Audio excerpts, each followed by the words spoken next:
Hey there everybody, redxparasite here, and welcome back to Let's Play Metroid Prime.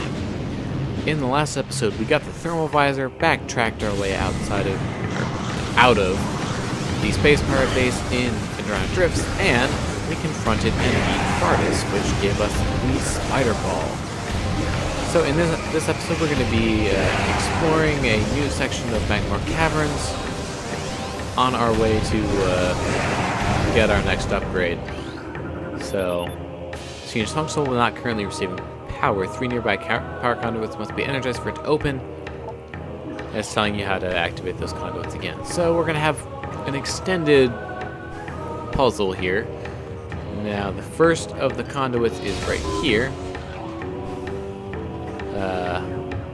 Another one over here. And the last one is in this alcove over here.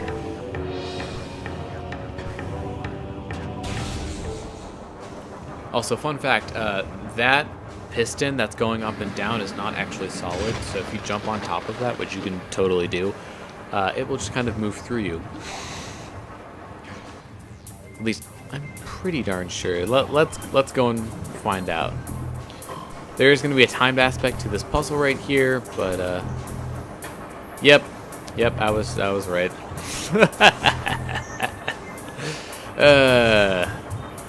Okay. In any case, we have some Triclops here. Told us about this, or at least directed us towards this pit.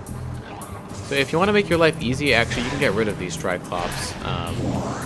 They will not respawn until you leave the room and come back, so we can now navigate this puzzle with ease. The whole gist of this puzzle is that we're going to be going through scanning these things and cooling the lava in these corridors, but of course it's timed. So,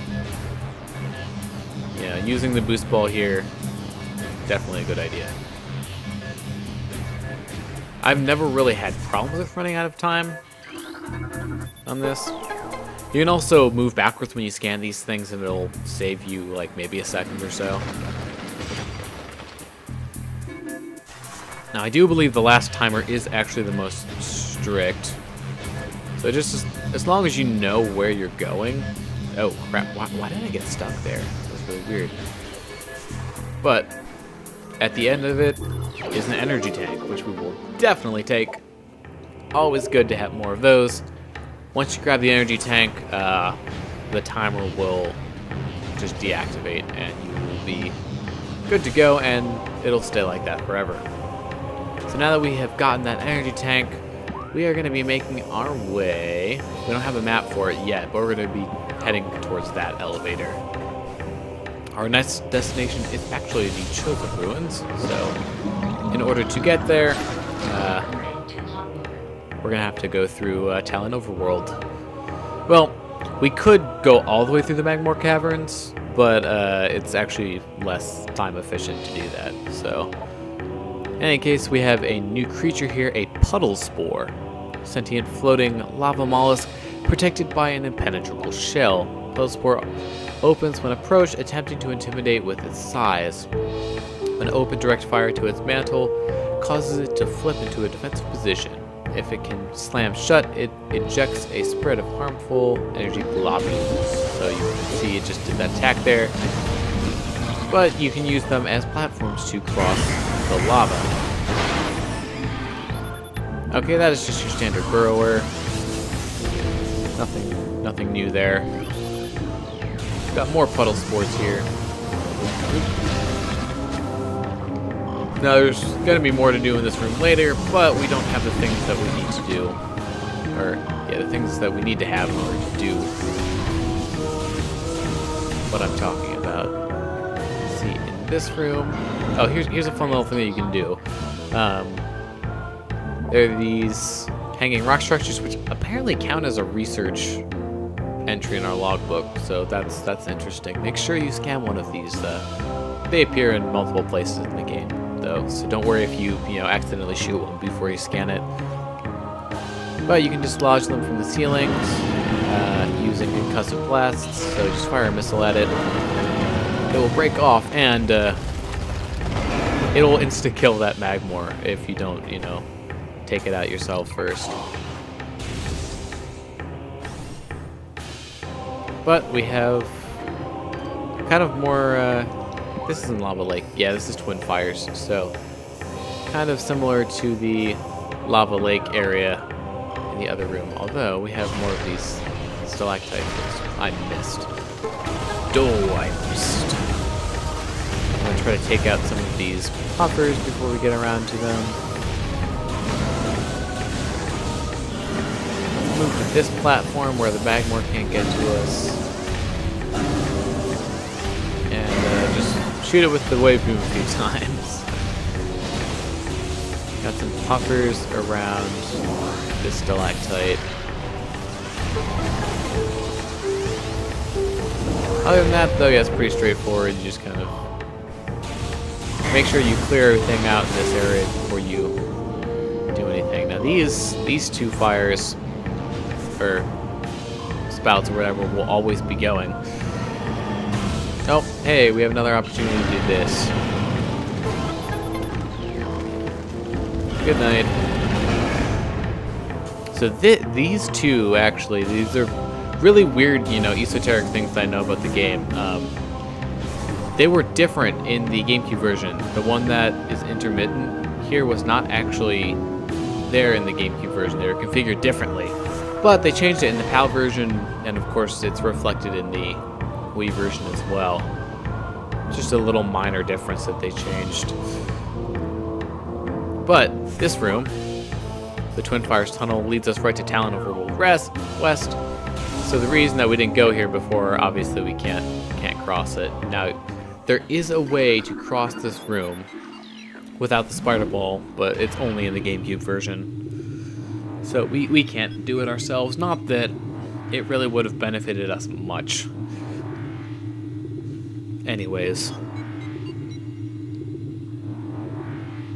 But we're making our way to Talon Overworld. We're just going to be making a quick jaunt through here. I used the Twin Fires tunnel elevator and this particular section of Talon Overworld quite a bit, just because it's one of the quickest ways of getting between some of the areas. It gets you, you know, to Talon Overworld, and it puts you out right near the main entrance to the Chozo Ruins as well. So it's just a handy elevator all around. Okay, we're just gonna ignore you again. That's pretty effective, actually. But oops, got hit by the zoomer there. But yeah, like as you can tell, see, there's the elevator right there, and then there's the Chozo Ruins West elevator. So really convenient. Just ride the elevator again. Put on some elevator music. You know, make a pitch or something. Although, you know, Samus is kind of by herself, so I don't know who should be making an elevator pitch to. But now that we're a little bit better equipped here, we can get some of the upgrades here in the main plaza. Starting with, oops, let's take care of you first. Alright, so inside this stump on this tree here, if you use a super missile, there's a missile expansion. Alright, we should be able to jump up and get this. If not, then we'll have to get a better vantage point. There we go. Now, jumping up the tree is actually a lot easier to do in the GameCube version, just because of how the jumping is different. And actually, if you have the space jump in the GameCube version, you can just jump up and get this missile expansion without using the boost ball. It's actually, oh, hey, you can do it in this version too. It's not something that I've really tried doing a lot, just because when I'm playing the game, I'm mostly playing the GameCube version. But yeah, you don't actually need the boost ball. Although, you know, by the time you have the boost ball in this version, you'll get the space jump soon after. So You can also use the space jump to skip part of the loop there and get up to this area faster. And actually, you can get up there from the tree if you space it out well enough. In any case, we're going to move on. We have another expansion to get here, actually, in the Ruin Fountain. Now that the poison water is cleared, we can actually go into the Morph Ball. Whoa, that did not work quite as well as intended. Let's just not move at all so it won't mess up. But you can ride the fountain up to a spider ball track here. And just ride it around until we get to this missile expansion over here.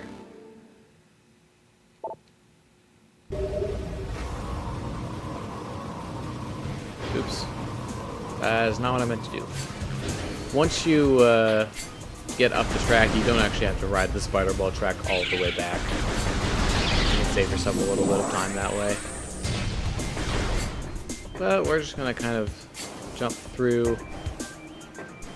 This is the Ruin. Nope, this is the Arboretum. I don't have all of these room names memorized. Some of them I know, but I mostly just know how to navigate them really well. Gonna make a short little jaunt here to pick up a few missile expansions. There is one here that we actually could have gotten on our first visit, but we need the spider ball to get the second one, so in order to save ourselves a little bit of hassle, I just waited until then. And get rid of these ions just so that they don't annoy us when we're trying to get into the tunnel. Which is right here. Actually, no, wait, I don't. Yeah, we couldn't have. Because there's the more ones, we didn't have them at the point where we got the charge beam. In any case, we have two missile doors right in a row. You know, they really wanted to guard this place, apparently. But we can destroy that. Grating, get the missile here, and then the second missile is up that spider ball track. There will be one of those flyer enemies, which can knock you off the track if you're not careful, so just make sure you time it well.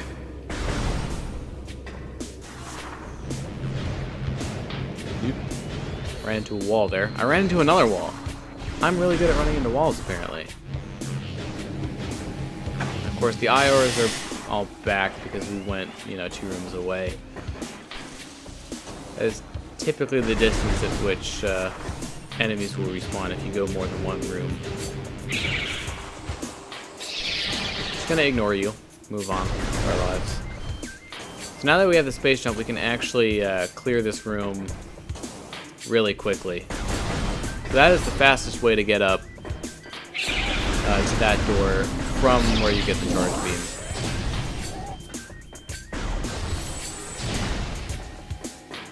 Wasn't able to shoot the one on the top, but oh well. So we're making our way through the ruins here. Oop. Oh well. We got health, so we're fine. But our goal is actually on the other side of the furnace. If you remember, there was a magnetic rail track here that we couldn't do anything about. Now I'm gonna waste a little bit of time and see if I can cheat the game a little. If you jump up against this wall right here, you can actually kind of boost yourself up. And you can space jump up there or land on the rim. And I was trying to use the jump ball and it didn't work.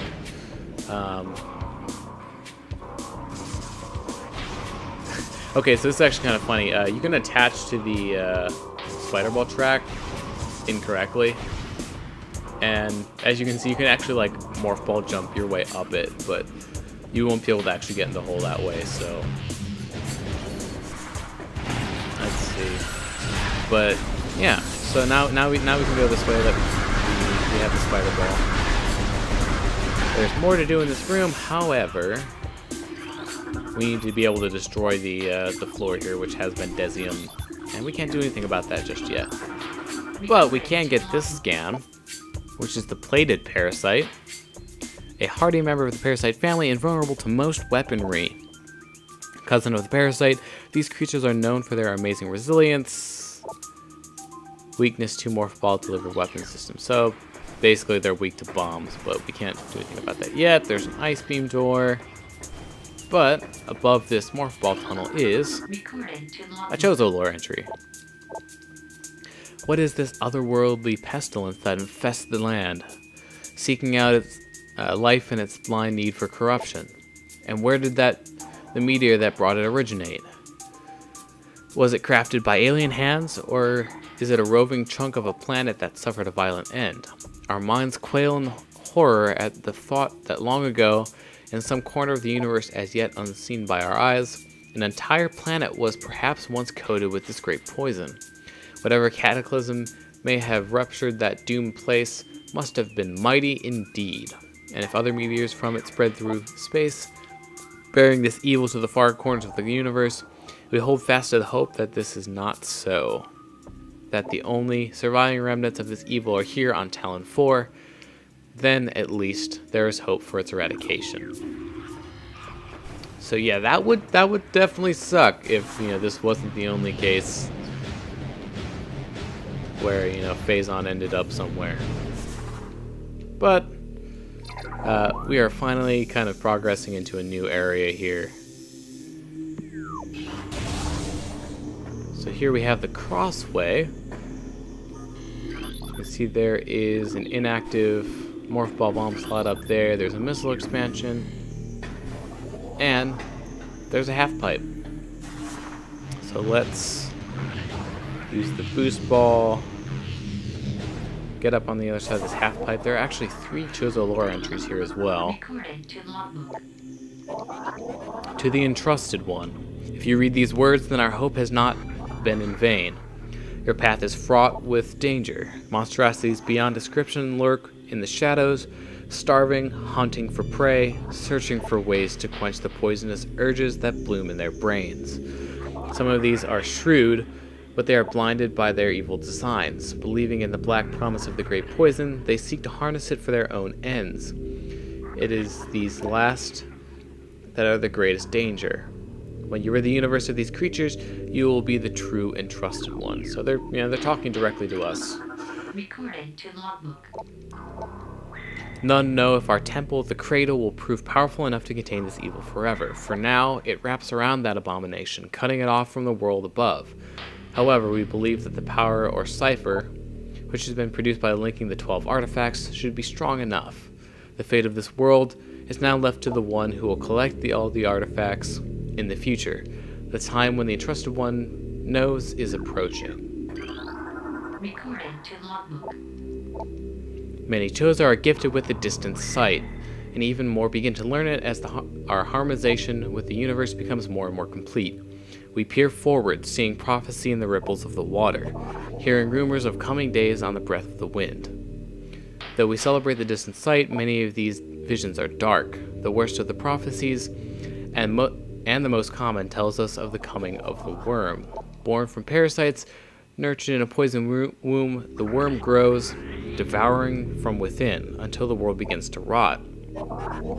Not all prophecies come to pass, of course, but we cannot we cannot help but fear this dark portent. Alright, so there's the way forward here. We don't want to do that quite yet. We want to hit this with a super missile. And once we do that, there's something on the wall behind that we can scan.